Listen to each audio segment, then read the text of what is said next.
Hello everyone, we are going to take another look into the UFO related materials published on the website of the Department of War of the United States last week.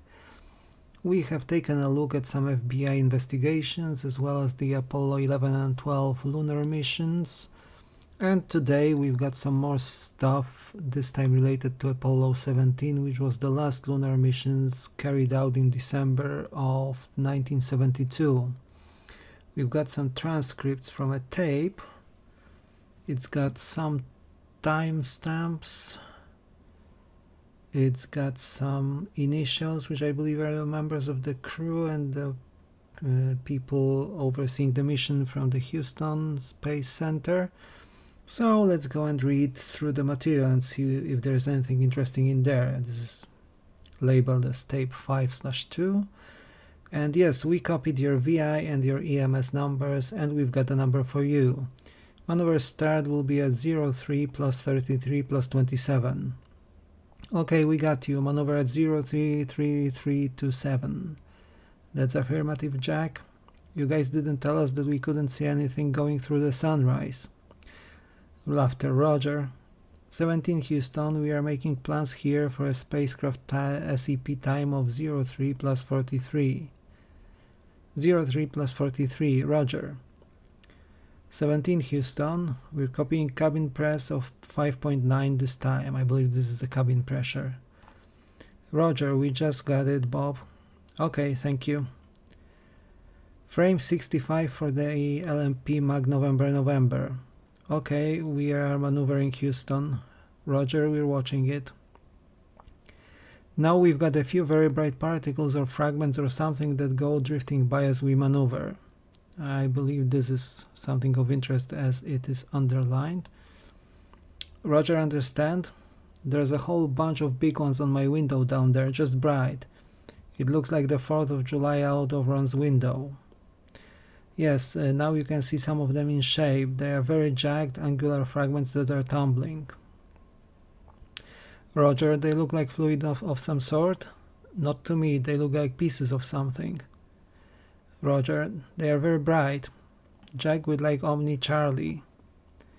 Bob, for the most part, these fragments are not or are tumbling at a very slow rate. I tried a couple of pictures of them, different settings. You may get an idea of what at least the pattern looks like. Roger, I've got you. We're all ears on these fragments. Do you think you can figure out what they might be? Well, I don't know. There are a number of possibilities.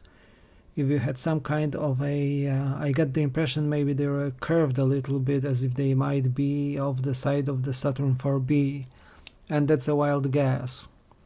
So I believe there was a suspicion these were splinters from the booster rocket, but the astronauts are also doubtful of that. Okay, RCS logic is ice chunks possibly, or maybe there's paint coming off of it. Roger, I noticed on one trip up the elevator last week near one of the flags. I thought it was on the S2, but it might have been on the S4B. Looked like it was peeling. Maybe that's what you've got. And the S4B maneuver is complete in 1 minute. Okay, we'll set the old clock. Okay, and with the maneuver complete, the fragment field is essentially static except for very slight tumbling within the fragments. Roger, cut in. Every once in a while, a fragment of considerably higher velocity than the others goes across my window, but that's very rare. Roger. Hey, that's a field of view I saw out of my window. Jack, do you see it now? Yes. And Bob, at least there's no apparent relative motion between the fragments. Roger, understand? I'll take 2 pictures about a minute apart if I can, and it will be frame 70. Okay, frame 70. And Bob, this is Gino. My impression is that they are flat, flake-like particles, some maybe 6 inches across. And although there's no relative motion between the two, most of them seem to be twinkling. And I think for the most part they are all moving away from us. Roger, Gene, thank you. Okay, we've got 0 on 80 and 0 on the old thumb wheels. Okay, Roger, Ron. Okay, trans control is armed. 2 armed. Controller number 2 is armed. Sex logic. Okay, secondary logic is closed, secondary armor closed, logic power is on. Okay, 17 Houston, you have a go for TND. Okay, a go for TND. Okay, we'll arm the Pyros and we'll hit the CDCA line. And maneuvers complete. And 0118 0 on the GDC? No, it's kind of diddling. Okay, Delta V normal. S4B okay. Okay, switches are all set. Okay, 5930. Okay, let's start the DAT. Tickety tick tickety Houston, we're running at 5930. Roger, okay. Okay, that's launch vehicle SEP, push button. Okay, MC in auto, next. Separation Houston. Okay, check the covers, okay, and check the other ones off. They are all okay. I'm going to start the... My gosh, look at the junk. Okay, there's 15 seconds. Pitch her up. Okay, we'll proceed on the... Okay, is that it? Yes, I can get that gene. Okay, you want to take a picture of it first? Okay, power. Okay, stand by. 3, 2, 1. Mark it. Power switch off. Say, Bobbers 2. Roger, go ahead. Okay, add to today. Not last night, but I guess the first night I was in bed. I definitely saw some of these because I had a hard time going to bed to start with. I saw some of the same peripheral horizon type things you said you were not the type of data you were looking for. But I also saw some sets of the streaks. And probably the most imposing thing I remember is, and the last one I remember before falling asleep, was the fact that there was a very bright spot that flashed right between my eyes, like a very bright headlight. Like a train coming at you only with a flash. It's difficult probably to estimate the frequency of any of those because I was in a sort of sleep hazy mode. Roger, so it seems that at least one of the astronauts saw some flashing light coming from outside the ship, I presume. But then, as today, I saw that some flashed and lit up the horizon, some that lit up peripherally. And I guess, as you say, that's a different kind of data, but I did see them and they impressed me. Okay, we got all that gene. Okay. And it might be interesting to know I've never seen it before today. So the astronauts did relay some data about some unknown lights shining outside the craft. Hey Gene, we appreciate all the data. We're just trying to make the data fit the curve. You know the old trick. Okay, I just wanted you to just tell them like we saw them, that's all. Roger. I will say one thing though, no question in my mind, but that they are there. Last trip I took, I guess I just wasn't looking for them or paying any attention to them. Maybe they were there and I ignored them because of other things, but they are there. Okay, all you flash bugs down there, or flash bulbs I guess is the word, frame 50. I just took 4 pictures to show, 2 on the side and 2 on the bottom to show the position of the ALFMET, and one of them of each set was focused on the ALFMET. The others were focused on the other set was focused on the struts. Roger, Jack. And when you don't have anything else to do, why don't you have somebody predict where the S4B is? I think I've got her spotted behind us and above us with respect to the Earth, and our travel from it. Fido just went out and shot himself, but we'll get working on it. Oh, don't worry about it, shoot. I thought you guys might have an idea of the curve there. No, what's humorous on this, Jack, is they have really been working on that S4B impact point, and it's been a real difficult problem for them so far. I'll tell you, I bet your aunt could give a star sighting on it. I looked at it through the monocular and sure looks like the S4B. Jack, we're not doubting you at all. We could probably start cranking it now. So they were also on the lookout on one of the rockets, the S4B, I believe. Jack, are you all stowing the ALFMET now or are you done? What's that, Bob? Are you all done with the ALFMED now, Ron? Yes, I've got to get the plate moved back down there yet. Okay, Ron. Get the blindfold off first so I can see what I'm doing. Roger, I just wanted you to go. We've got a real long update coming to you here on the LOI abort charts and it's going to be probably a difficult read-up.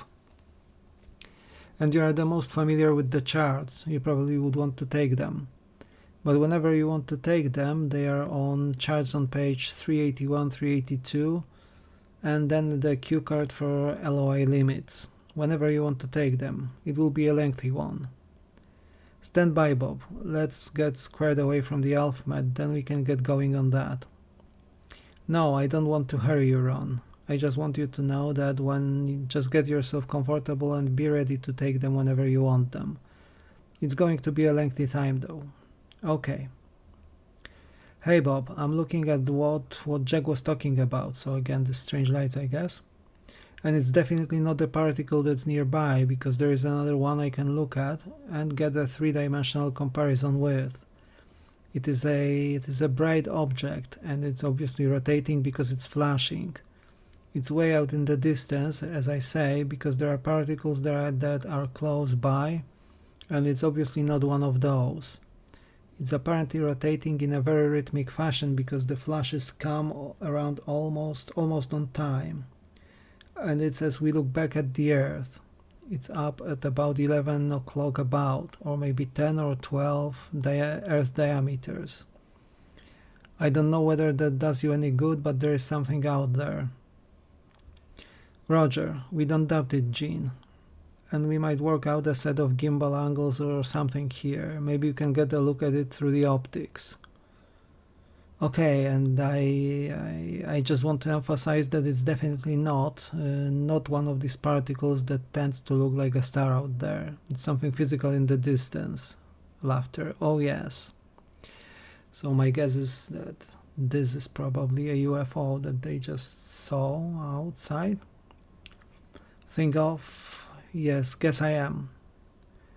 Okay, Gene, if you can all call up a known 20 so we know the spacecraft attitude, and if you can reference the object you're looking at out of your window with respect to the body axis, and let us look at your give us a mark somehow and give us your known 20s, and we can try and get a tie-in and start locating this object down for you. Okay, I'm looking at it out the center window, the hatch window, and I'll give you a hug when it crosses the XX axis at the center window. I guess it's up maybe 45 degrees. Okay, give us a hug and we're copying your known 20s right now. Okay, Jack says pitched up about 30 degrees, but no 45 because... yes, he agrees. It's 45 degrees pitched up, and I'll give you a hug when it crosses the XX axis. Okay. Mark it. It just crossed through the... mark, we got it. Let's call it the XZ plane of the spacecraft. One unique thing about it, Bob, is that it's got two flashes. As it comes around in rhythmic fashion, you get a very bright flash, and then you get a dull flash. And then it will come around with a bright flash and then a dull flash, so that they see basically this light that goes around in cycles, passing by somewhere outside the craft. That's the side end of the S4B, and then the engine bell, Gene. The commander doesn't think that I can see the engine bell on the thing. Roger, Jack, is that with the monocular you're looking at it? He couldn't see the engine bell if he had 10 monoculars. So yeah, they are definitely looking at something that shouldn't be there from what I understand. Okay, I've got the cable restowed now. Say again, Ron. And Gene, where's your blindfold? Bob, a couple of revolutions ago when I was looking at it, I had a much brighter view and I believe I was looking at it broadside. It looks to me like it may be flashing more or less end on now. It's not as bright, although it's getting brighter. And it's not as bright now as it was a while ago. Roger, Jack. We've been noticing that I think for about 24 hours or so. I just hadn't put it together as maybe being the S4B. I thought it was just some other particle out there. Roger, Jack. Hey Robert, what's the final Cowboy score? Okay, I was just going to update that. The Cowboys won it 34-24. And by winning it, they wrap up the wildcard slot in the NFC, and so both Washington and Dallas will be in the playoffs. Sounds good. Bob, the line of clouds I call the fir tree pattern that swings up towards Hawaii if you will, also has a mushroom pattern on the top. It has the appearance as if two major air masses, one going from west to east and the other from east to west, have converged along that line, and the joint movement of air at the interface being south to north. And up in the area of Hawaii, I think, it tends to mushroom, so that the pattern that goes back to flow from west to east on the east side and from east to west on the west side. Roger, so that is probably the weather patterns over the Hawaii Islands. In a little while we'll probably get a pretty good look at what looks like a very concentrated intense storm that I think is just east, and then we'll put them once we get updated a little bit.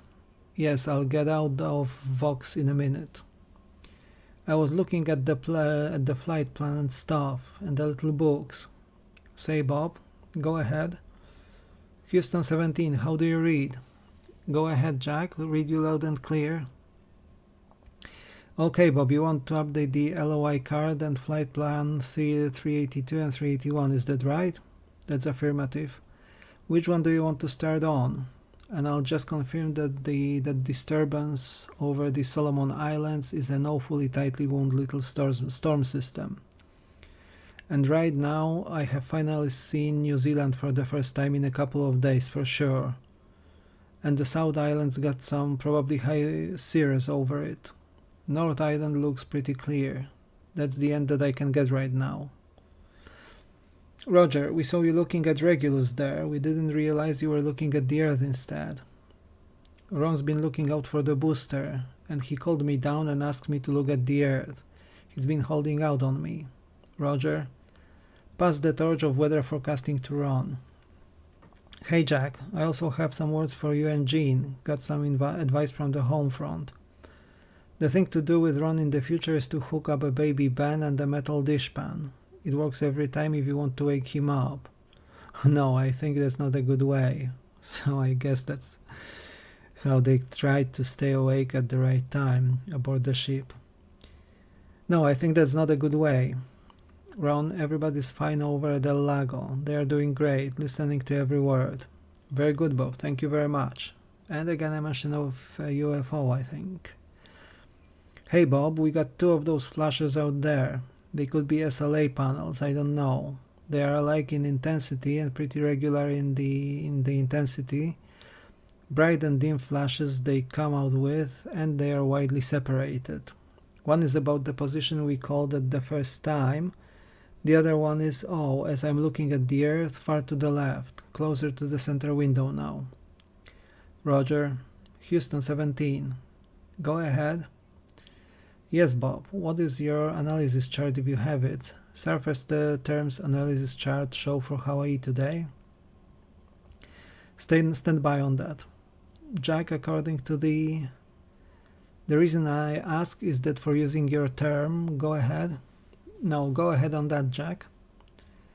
I was going to say, using your terminator time as a partial mark for where Hawaii ought to be, it looks like that cyclonic circulation at the north end of the cloud bank I just described, approaching that area, would be just about on the Hawaiian Islands.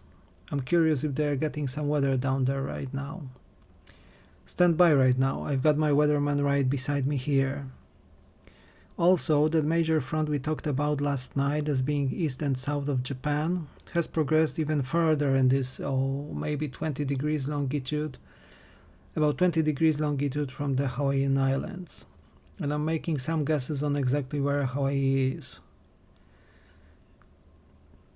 Roger, Jack, we've got nothing adverse in the Hawaiian area at all. Just a lot of winds, high winds and surface roughness, but we don't have any bad cloud area in the Hawaiian area. I'll get the HICAM sequence report here shortly, Jack. Okay, a little bit. Our zero phase point is now centered just a little south of the disturbance near the Solomon Islands. And I see no distinct change in the intensity of that zero phase point over what I had talked about a couple hours ago. Roger, Jack, the Solomon Islands disturbance and everything is confirmed on this chart that I've got. It's very definitely confirmed in there. Okay, well, it's a lot more obvious today than it was yesterday, but even then it was showing pretty strong circulation. It's starting to wrap up, look very much like Therese did yesterday. Roger, I'm sure of that. The one right off Vietnam is also pretty tight, isn't it still? Well, we can't see that one yet. Okay. Australia in general is still very, very clear, except in the northeastern portions where it looks like they have got scattered clouds. But it looks like a pretty night over Australia. Roger, looks that way from the satellite photo from the last couple days. Looks pretty nice down there. Right. Jack, in looking at the sequence reports from HICAM and HILO and that area, it looks like they just got their standard 3,500 scattered, 4,500 broken clouds. Maybe a rain shower or two. But just their standard tropical fluffy clouds. And this is the end of tape, so as you can see they were conducting a regular mission during their flight. There was a lot of weather pattern observance from what it seems. But every now and then they saw these strange regularly flashing lights. They were trying to match it to parts of the rocket or some plating or things like that, but even though they tried their best, did not exactly fit what they were trying to observe. But there's some more. We've got a small fraction of tape 5919. Still looking at the Oceanus Procellarum. And now out of window 3 up to the northwest, Grimaldi is starting to show up. So I believe these are the features on the moon. Yeah, a very obvious dark area within the highlands of that part of the moon. And one of the darkest mare regions that we have seen on the moon. It's comparable, at least in the photographs, to that of Tsiolkovsky. Roger. Normally, of course, we think of the dark mare as being the younger basalt flows that on the moon, but in our case, of course, young means something on the order of 3 billion years or older. End of tape. So there's nothing really there. They observed some geological structures, but then follows tape 60/1, and this is air-to-ground voice transcription from Apollo 17. Roger, for our interp, if we can extrapolate from the samples returned by other missions. Amazing how far over now the highlands to the west of Procellarum are. Still are bright, and the contrast between fresh craters and the normal highland are very obvious still in Earthlight, particularly along the zero phase point with respect to the Earth. Rima Gamma is coming a little bit closer to our oval track in the horseshoe, in the larger and more western end of it. The dark horseshoe is quite clear in this light. It's a west or northwest pointing horseshoe, as is the complete trend of that strange feature. I think Ron is going to have an excellent chance to study these light-colored swirls within the mare and other parts of the moon. We had some good views of them and Mare Marginis and to the east of Mare Crisium, and he should, if there is anything to be seen, he should be able to see it during the next few days. Okie dokie. Say, Gordo, something I just noticed here in the working with the GDC what have you. I looked at the PC gauge, and in the PZ-PC position there is a continuous bias on it now of about 7%, and if I switch to alpha it goes to 0. We never saw that bias before this last burn. Roger, Gene. Hey Gordy, I'm looking right up the western edge of the Procellarum mare where it contacts the high western highlands of the moon, and we're just about to fly a little bit south of Grimaldi. The edge is very irregular. There is no obvious indications that there are large basins that have been flooded by mare that have formed that edge, But again, the topographic distinction is possible in this lighter small. Now I'm starting to see that there are shadows in the craters. Roger. That's the small craters. There in the Mare Procellarum closest to Grimaldi, there are two arcuate rills. Looks like they are probably V-shaped in their cross-section. I'm sure we've seen those on the photographs much better than I can see them here. Those, the real pattern, though, do seem to project over into the highlands. Okay, to the north of that Bay of Mare, just interrupt. So basically they were discussing the moon's geology for the most part, and then it happened, something very, very unusual. Hey, I just saw a flash on the lunar surface. Oh yes? It was just out there north of Grimaldi, just north of Grimaldi. You might see if you got anything on your seismometers, although a small impact probably would give a fair amount of visible light. Okay, we'll check. It was a bright little flash right out there near that crater. See the crater right at the edge of Grimaldi. Then there is another one north of it. Fairly sharp one north of it is where there was just a thin streak of light. How about putting an X on the map where you saw it? I keep looking occasionally for... Yes, we will. I was planning on looking for those kind of things. Starting to see the edge of Orientale Gordy, way off to the west. Hey, just yell, Jean, anytime you... Gordy, to the north of Grimaldi there is a large basin that is about the same size, but only completely filled with mire in its northeastern quadrant. The rest of it looks like a fairly irregular and hummocky floor material of some kind. Roger. So basically they saw a flash of light that they didn't exactly expect to see on the lunar surface. I mean, there are surely some phenomena that could explain flashes of light, like piezoelectrics on a larger scale that could generate small electrical discharges, perhaps. I'm not a geologist, but that's the closest explanation that I could think of. Anything natural happening like that. So this is the first of and the longest of the three documents, but there are also two others. Like we've got the Apollo 17 technical crew debriefing from after the return in January 1973, and we'll just take a look at what it says. So this used to be a confidential document, and we've got the crew members talking. Evans continued. After the brightness of the fireball decreased, I could look back up through the rendezvous window and see what to me was a kind of like a tunnel with a bright spot in the middle of the tunnel.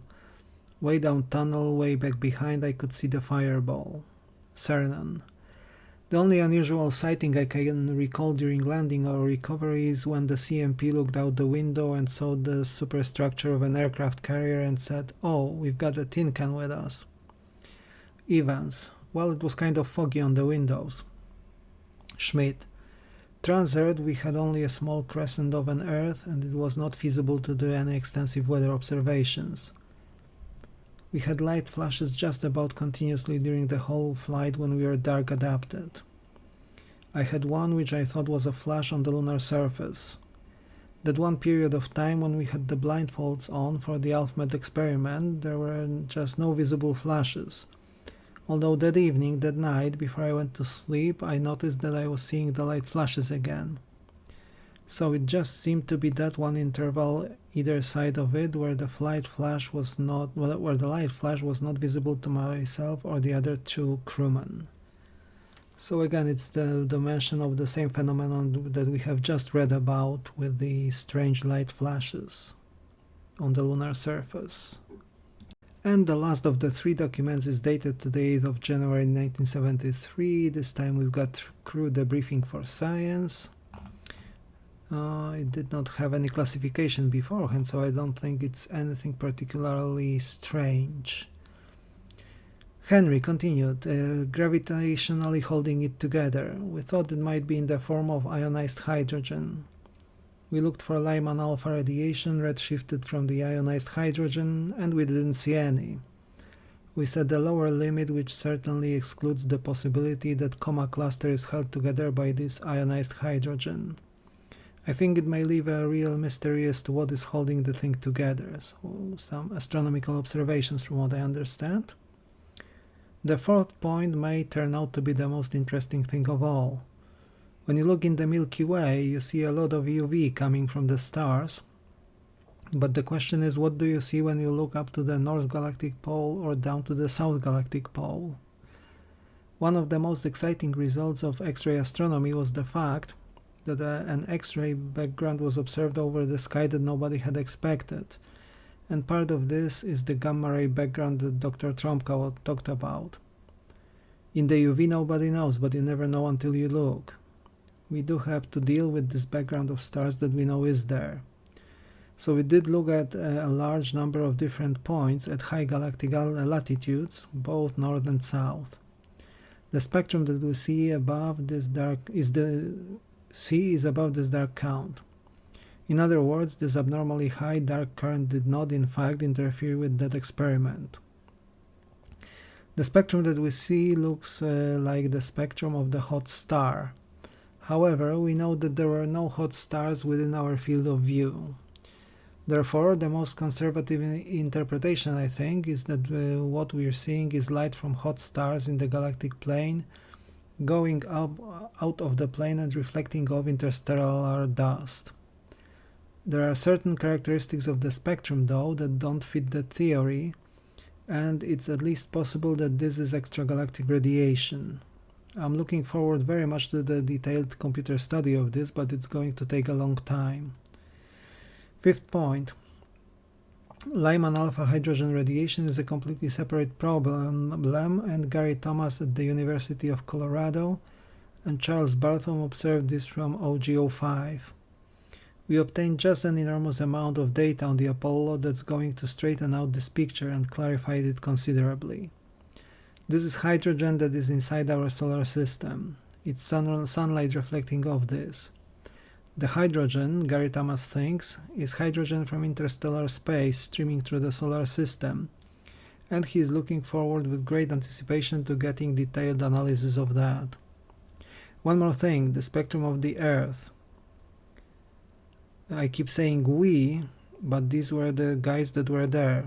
We looked at the Earth from outside. A lot of people have observed, and here is where the document is cut off. But in the scientific analysis and debriefing, we did not see anything particularly groundbreaking. We still saw the mentions of the streak of light as the only thing that was really much suspicious during that mission. As regards the lights in the space, it's a matter of speculations. The light flashes on the lunar surface are, from what I understand, explained as the so-called transient lunar phenomena. So basically points or flashes of light which are claimed to be of natural origin. Obviously we cannot be 100% certain if this is the case, given that it was posted on the UFO part of the website of the Department of War.